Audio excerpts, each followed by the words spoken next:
आज अद्भुत, आश्चर्यजनक किंतु सत्य की दूसरी घटना का जिक्र आप लोगों के बीच करने जा रहा हूँ। तो आइए उन सुरभित स्मृतियों को पुनः याद करें। मिशन से मेरा प्रथम परिचय तब हुआ जब मेरे ही क्षेत्र खुरदुरी जिला श्रावस्ती उत्तर प्रदेश में 51 कुंडी गायत्री महायज्ञ सन 1985 में हो रहा था। श्री राम सागर मिश्र की सलाह पर मैं भी उस यज्ञ में हिस्सा लिया। इससे मुझे मिशन और पूज्य गुरुदेव के बारे में जानने का अच्छा अवसर मिला। लोगों से सुना था कि गुरुदेव अपने लिए वज्र से भी कठोर और दूसरों के लिए अत्यंत सहृदय एवं उदार हैं। वे सिद्ध महापुरुष हैं।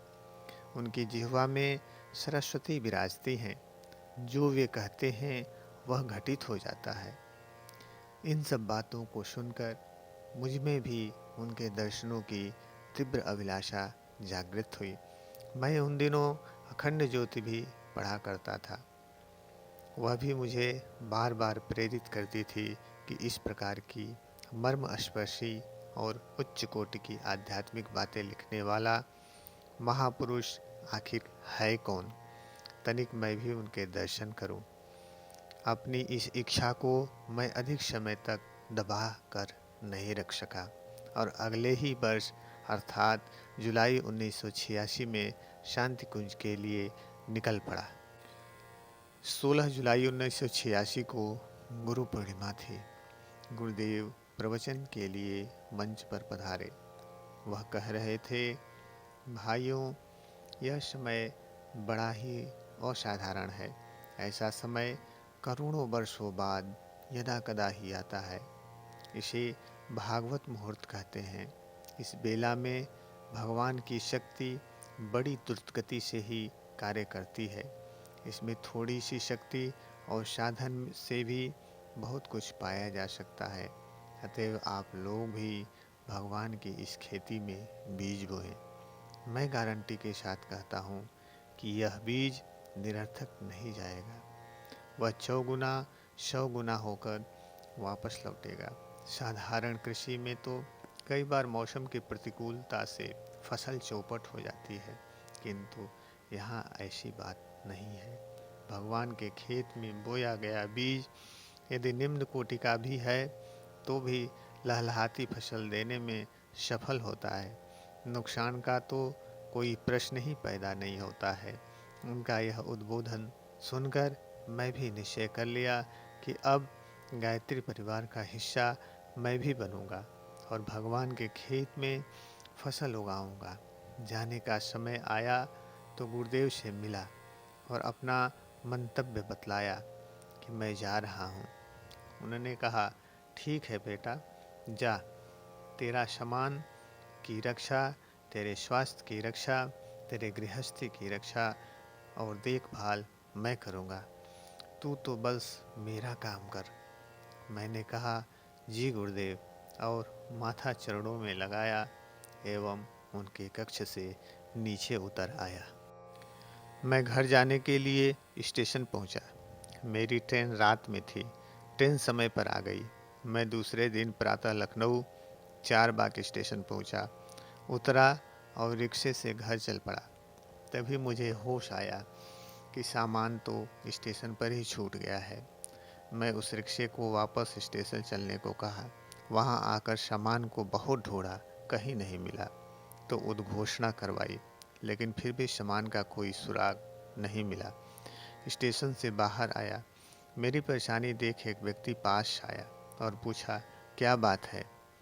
मैंने अपने खोए सामान की जानकारी दी।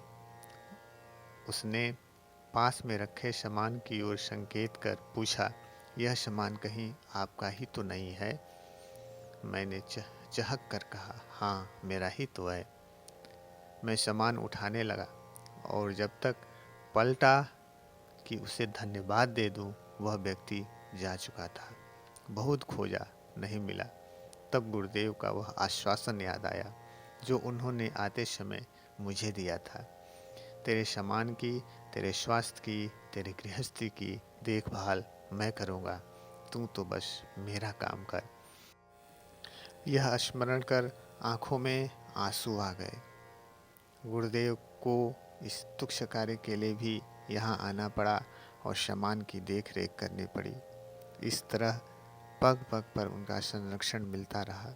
किंतु 1993 के लखनऊ अश्वमेध यज्ञ की घटना ऐसी थी जो आज तक अविस्मरणीय बनी हुई है।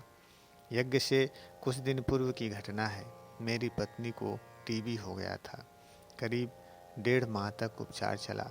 चिकित्सक ने 1 वर्ष तक इलाज कराने को कहा था, किंतु इसी बीच अश्वमेध यज्ञ आ पड़ा और मैं पत्नी को लेकर लखनऊ आ गया। इंजेक्शन की दवा साथ लाया था। अश्वमेध यज्ञ में मेरी ड्यूटी सुरक्षा में लगी। यज्ञ स्थल में चिकित्सा की अच्छी व्यवस्था थी। मैंने पहले दिन पत्नी को सुई लगवा दी, लेकिन दुर्भाग्यवश बाकी के डिस्टिल्ड वाटर की शीशियां सामान में दबकर टूट गई। दूसरे दिन इंजेक्शन लगवाने के लिए पहुंचा तो डॉक्टर ने डिस्टिल्ड वाटर मांगा। मेरे मना करने पर उन्होंने कहा कि यहाँ भी नहीं है, शहर जाकर इसे खरीद लाइए, तभी सुई लगेगी। लेकिन यज्ञ कार्य की व्यस्तता के कारण शहर न जा सका। नतीजा, पत्नी को इंजेक्शन न लग सका। मैं काम में इस कदर डूब गया कि पत्नी की बीमारी ही भूल गया। यज्ञ समाप्त होने पर मुझे पत्नी की बीमारी याद आई। घर जाकर जब डॉक्टर से इंजेक्शन न लगने की बात बताई तो डॉक्टर ने मुझे बहुत डांटा। कहा, इतनी गंभीर बीमारी की दवा बीच में क्यों रोक दी। उन्होंने फिर बलगम और फेफड़े की एक्सरे की जांच लिख दी। जांच रिपोर्ट आने पर डॉक्टर आश्चर्यचकित हुआ। रिपोर्ट बिल्कुल सामान्य थी। टीबी का तो कोई नामो निशान ही नहीं था। मेरी पत्नी बिल्कुल स्वस्थ थी, उसे कोई तकलीफ नहीं थी। इस प्रकार दूसरी बार मुझे गुरुदेव का वह आश्वासन फिर याद आया कि तेरे सामान की, तेरे स्वास्थ्य की, तेरी गृहस्थी की देखभाल मैं करूँगा, तू तो बस मेरा काम कर। सामान और स्वास्थ्य की रक्षा का वचन तो इन्हीं आँखों से देख लिया। तीसरी बार गृहस्थी रही सो उनकी कृपा से वह भी सही चल रही है। उनके आश्वासन के तीनों वचन कसौटी पर पूरी तरह खरे उतरे और मैं निहाल हो गया। दधिबल सिंह, श्रावस्ती, उत्तर प्रदेश। हमारे YouTube चैनल अध्यात्म को सब्सक्राइब करें और वीडियो पसंद आए तो लाइक करें। वीडियो को आप अपने दोस्तों व मित्रों के साथ शेयर करें और बेल आइकन दबाना ना भूलें, जिससे आगे की गतिविधियां प्राप्त हो सके। धन्यवाद।